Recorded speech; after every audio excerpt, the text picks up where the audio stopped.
দেশে হবে সেই ছেলে কবে, কথায় না বড় হয়ে কাজে বড় হবে। কিন্তু আমরা দেখতে পাচ্ছি আমাদের কৃষিবিদ কিংবা বিএসসি ইঞ্জিনিয়াররা কথায় বড় কিন্তু কাজে বড় হতে পারতেছে না। শত শত প্রাইভেট ইউনিভার্সিটি আছে, কিন্তু আমাদের ডিপ্লোমা ক্যান্ডিডেটদেরকে গ্রাজুয়েটদেরকে আপনারা শুধুমাত্র 810 সিটের মধ্যে আবদ্ধ করে রেখেছেন। আমাদের রাষ্ট্রীয় মানবাধিকার হরণ করেছেন।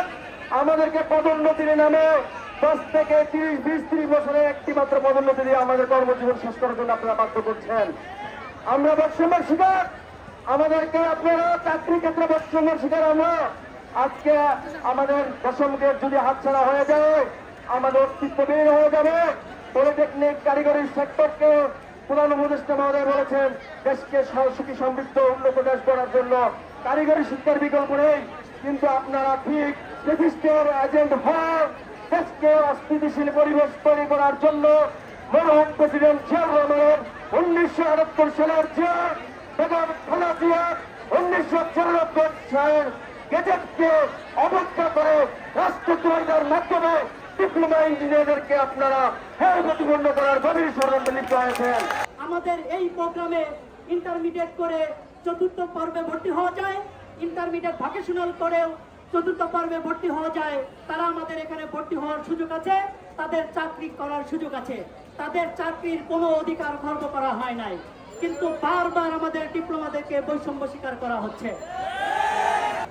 আমরা রোদকে ভয় পাই, তাহলে আপনারা জায়গা স্থানান্তরিত করছেন কেন? এখানে যদি রক্ত দিতে চান তাহলে ঘাম ঝরতে ভয় পাচ্ছেন, তাহলে ওখানেই বসে থাকুন। আমাদের ভাইরা অসুস্থ হচ্ছে, তাদেরকে স্যালাইনের ব্যবস্থা করা হচ্ছে, তাদেরকে সাময়িক ট্রিটমেন্ট দেওয়া হচ্ছে, কিন্তু আমরা কোন ধরনের বিশৃঙ্খলতায় যাচ্ছি না। আমরা এখানে অবস্থান নিয়েছি। আমরা তাদেরকে এটুকু বলতে চাই, আমার অধিকার আপনারা হরণ করতে আসবেন না।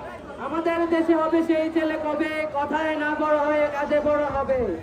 কিন্তু আমরা দেখতে পাচ্ছি আমাদের কৃষিবিদ কিংবা বিএসসি ইঞ্জিনিয়াররা কথায় বড় কিন্তু কাজে বড় হতে পারতেছে না। আমরা তাদেরকে বলে দিতে চাচ্ছি, ভাইরা আপনারা আসেন, ডিপ্লোমাদের মতো মাঠে আসেন, কাজ করে বড় হন। আমরা মাঠে রাত দিন পরিশ্রম করে এই দেশের উন্নয়নের জন্য কাজ করে যাচ্ছি।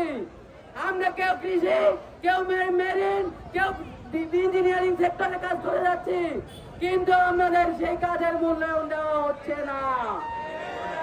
আমাদের সামনে বৈষম্য করছে তথাকথিত শিক্ষিত বিএসসিরা। তারা কথায় বড়, কিন্তু আমাদের মতো কাজ করে তারা পরিশ্রম করতে পারতেছে না।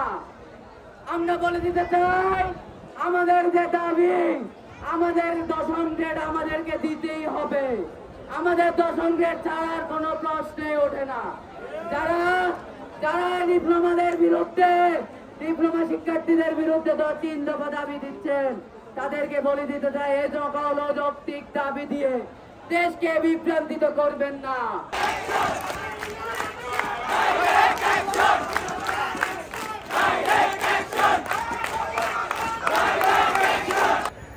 এই ডিপ্লোমা ইঞ্জিনিয়ারিং ইতিহাস অনেক লম্বা ইতিহাস, তোমরা জানো। 1876 সাল থেকে আমরা এই বাংলাদেশে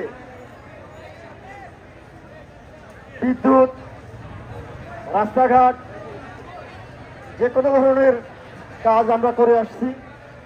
আর বিএসসি ইঞ্জিনিয়ারিং চালু হয়েছে 1949 সালে। তারপরে 1956 সাল থেকে ডিপ্লোমা ইঞ্জিনিয়ারদেরকে বিএসসি ইঞ্জিনিয়ারিং প্রতিষ্ঠান থেকে, দেখতেছি এখন যেটা বুয়েট, ওখান থেকে আমাদেরকে সুযোগ থেকে বঞ্চিত করা হয়েছে। আমরা তাদেরকে সুযোগ দিয়েছি, কিন্তু পাকিস্তান সরকার 17টা পলিটেকনিক করেছে। এই ডিপ্লোমাদের ইতিহাস সবসময়ই সহজ ছিল না, আন্দোলনের ইতিহাস। এই আন্দোলন করে করেই ডিপ্লোমা ইঞ্জিনিয়াররা প্রত্যেকটা সময়ে তাদের দাবি আদায় করে নিয়েছে। 1966 সালে আমরা আন্দোলন করে আমাদের দাবি আদায় করেছি। 1969 সালে একমাত্র সংগঠন আইডিবি, তারা গণ অভ্যুত্থানে অংশগ্রহণ করেছে। একমাত্র ঘোষণা দিয়ে বাংলাদেশ পলিটেকনিক শিক্ষক সমিতি এবং ডিপ্লোমা ইঞ্জিনিয়ার্স বাংলাদেশ, বাংলাদেশের স্বাধীনতা যুদ্ধ, 71-এর মুক্তিযুদ্ধে এরা অংশগ্রহণ করেছে। আমাদের লতিফ ছাত্রাবাস যার নামে, ওই লতিফ সেই মুক্তিযুদ্ধে রক্ত দেওয়া, শহীদ হওয়া আমাদেরই ডিপ্লোমা ইঞ্জিনিয়ার। পরে 78 সালে তোমরা শুনেছ অনেক বক্তার কাছে যে শহীদ রাষ্ট্রপতি জিয়াউর রহমান আমাদের ডিপ্লোমা ইঞ্জিনিয়ারদেরকে অনেক ধারায় বিভক্ত ছিল, প্রায় 14-15টা ধারাকে একত্রিত করে উপসহকারী প্রকৌশলী পদে অন্তর্ভুক্তি দিয়ে যান। তারপরে 1994 সালে বেগম খালেদা জিয়া আমাদের ডিপ্লোমা